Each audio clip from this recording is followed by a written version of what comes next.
if you want to actively invest and be hands-on, then at that point, then you have to look at other markets around you and see what could be viable to meet your goals that you set.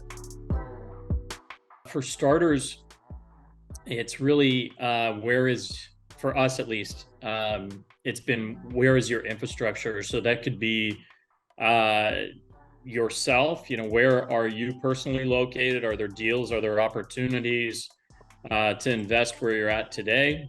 So for myself in San Diego here, I love the market here. I'll continue to invest in San Diego, but um, the barrier for entry here for any property is significant. Um, and oftentimes with longer term rents, it's not cash flowing or may not cash flow like you'd want it to be. So short-term rental has done well. I have some infrastructure here, so really looking at where are you located is probably a good first start. You could potentially manage it yourself. There's more eyes, you feel more comfortable.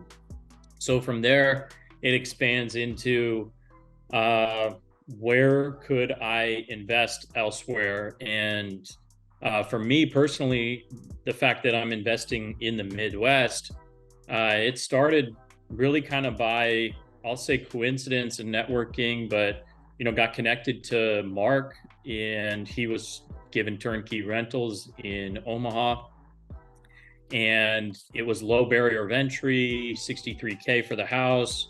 I got a mortgage on it for 50K, so really minimal amount of money out of pocket to me to just at least test and understand. And then from there, really fell in love with the market. It's cash flowing. The asset class ends up being uh, that happened to be a few $100s a month on a cash flowing piece of property that uh, was a great asset for me several years ago, and so that market is quite stable in the Midwest. Cash flows well, and have continued to invest in that area. But now we have the infrastructure. Mark has that infrastructure that we now have together to be able to tag into and leverage, meaning like contractors, brokers, um, property management if that's needed. So, and then also you get to understand the market. So rather than jumping around to a bunch of different markets, our strategy has been to own certain markets, to really focus in, execute. When we see a property in a market that we like, we know pretty much immediately whether that's going to be a good deal or not.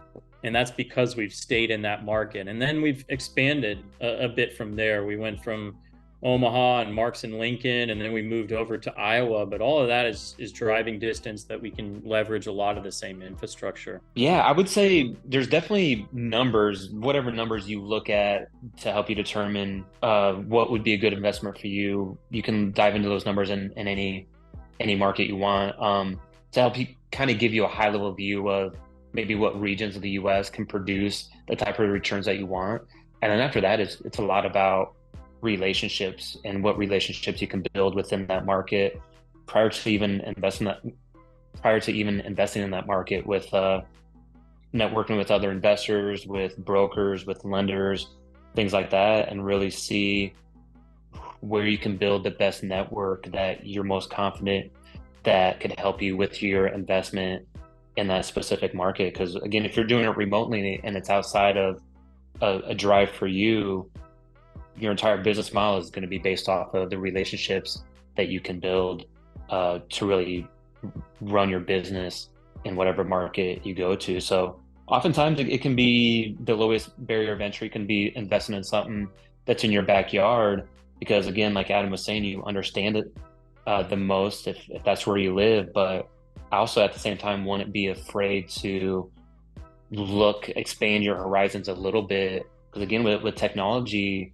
um, and the internet and being able to do so much research online and find contacts online, find brokers online, agents online, lenders and stuff like that to connect to, it's a lot easier than what it was 20, 30 years ago. So um, sometimes you might live in a really small market where the return you're after isn't there, but you still want to be able to invest. So it's either, if you want to, at that point you can passively invest with someone like a fund, or if you want to actively invest and be hands-on, then at that point then you have to look at other markets around you and see what could be viable to meet your goals that you set.